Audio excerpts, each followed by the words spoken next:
Welcome to Watch Mojo, and today we're counting down our picks for the 10 pop singers who almost exclusively relied on professional songwriters. And that's the way it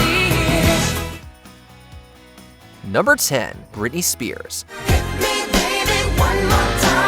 While she has received some songwriting credits over the years, especially later on after she matured as an artist, most of Britney's biggest hits were written by professional songwriters and producers. Her early career was heavily reliant on songwriters, with Baby One More Time and Oops, I Did It Again being almost entirely written by the hit-making machines over at Cheiron Studios, including Max Martin. I'm not that innocent. In fact, Spears didn't have a single writing credit on either of those first two albums, and even as she became more involved later in her career, all of her big songs, including Toxic, Gimme More, and Womanizer, were written by other songwriters, including Pharrell Williams. With a taste of your lips, I'm alright.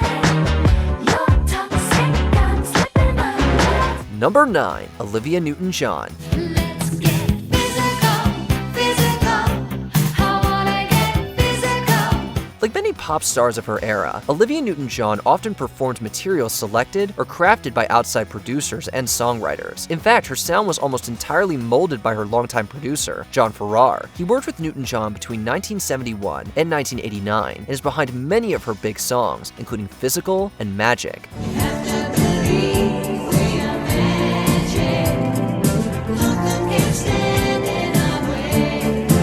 He also penned many of her songs in Greece, including You're the One That I Want and Hopelessly Devoted to You. When it comes to Newton-John's mainstream peak in the late 70s and 80s, chances are that you're hearing the words, music, and production of John Farrar, not the singer herself. Still a heck of a voice, though. Hopelessly devoted to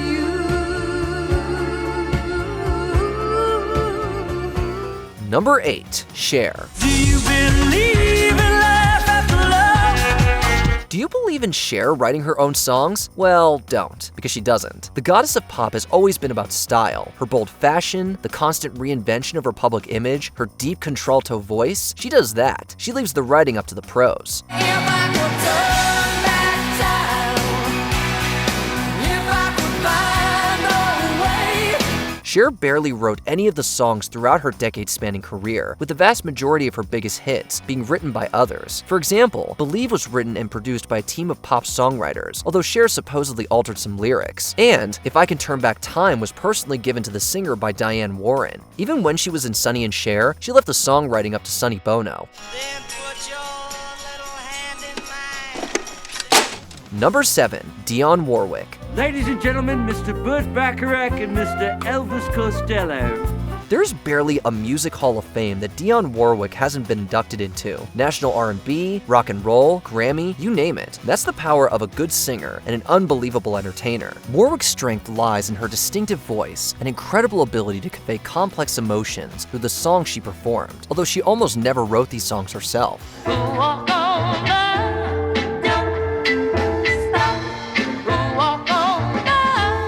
Warwick played the public voice of songwriting duo Burt Bacharach and Hal David, who were responsible for many of her biggest hits in the 60s and 70s, including Walk On By and I Say a Little Prayer. Say a little prayer for you. Forever and ever, you stay in my heart and I will love you. Number 6, Linda Ronstadt. Kermit has asked a friend of his to introduce what's her face.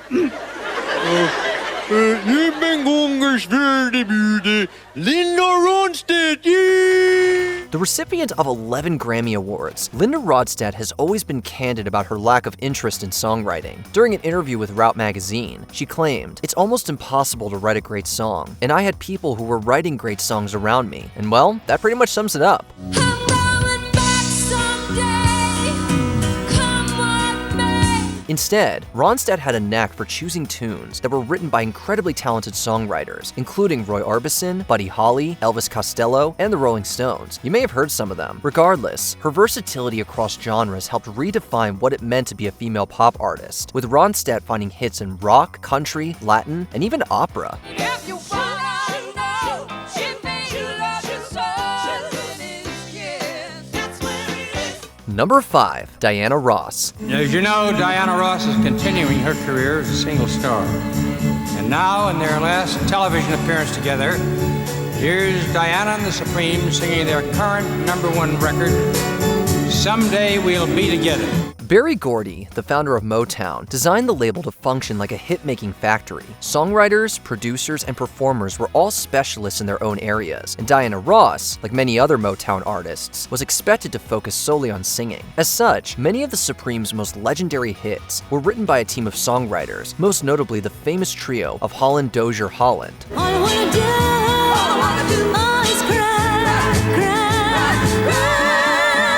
Ross didn't have songwriting credits on any of the Supremes' major hits, and even when she ventured on a solo career, all of her big songs, including the legendary Ain't No Mountain High Enough, were penned by others. But that didn't stop Billboard from naming her the female entertainer of the century in 1976. I'm in the middle of a chain reaction.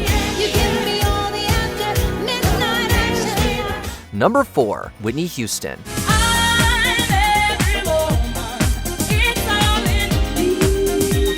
There's a reason Whitney Houston is called the voice and not the songwriter. If you look through her albums, Houston has very few songwriting credits, with her most iconic albums, including her eponymous album and Whitney, containing 0 songwriting credits at all. Her producer and mentor, Clive Davis, believed in surrounding her with the best songs possible, and as such, she collaborated with the likes of Diane Warren and Babyface.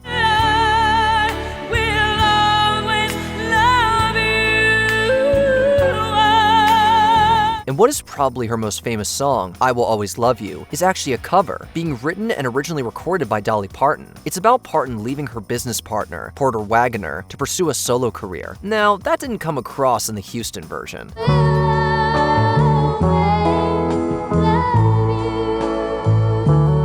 Number 3, Celine Dion. I'm everything I am because you love me. A lot of singers on this list are queens or kings of something. Celine Dion is the queen of power ballads. Funnily enough, Dion wrote some songs when she was a child, often accompanied by her brother and mother. But when she hit it big, Dion left the writing up to the pros. And that's the way it is. She's collaborated with the biggest names in the game, including Diane Warren on Because You Loved Me, and Max Martin on The Way It Is. And My Heart Will Go On is the second best-selling single ever released by a female artist, which is kind of funny considering it was written by a team of men. My heart will go on and on. Number 2, Frank Sinatra. New York, New York, these vagabond shoes. There were few entertainers as big as Frank Sinatra in the 50s and 60s. This guy could do anything, sing, swing, act, but he couldn't write songs. Sinatra had an exceptional ability to inhabit a song, with his phrasing, timing, and exceptional tone often elevating lyrics beyond what was written. And did it my way. And what was written came via a slew of different professionals, including Capitol Records' Nelson Riddle, who arranged all the songs on his first couple of albums. Sinatra did co-write a few obscure tunes early in his career, including a credit on This Love of Mine, but even that is debated, with most people thinking that the true contributor was Sinatra's manager and business partner, Hank Sanicola. Fly me to the moon. Let me play up there with those stars. Before we continue, be sure to subscribe to our channel and ring the bell to get notified about our latest videos. You have the option to be notified for occasional videos or all of them. If you're on your phone, make sure you go into your settings and switch on notifications. Number 1, Elvis Presley.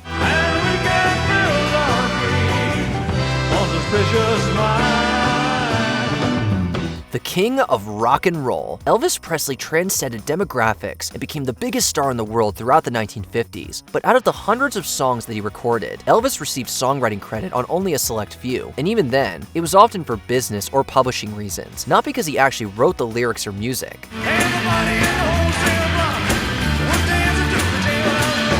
Instead, Elvis worked with some of the best songwriters of the time, including Otis Blackwell and the team of Jerry Leiber and Mike Stoller, who penned some of his most iconic songs, including Hound Dog and Jailhouse Rock. Elvis's genius lay in his voice and onstage charisma, and while he wasn't a writer, he redefined what it meant to interpret a song. Well, you ain't never gonna learn to how you ain't no friend. Are you surprised by this? Let us know in the comments below. Start spreading the news.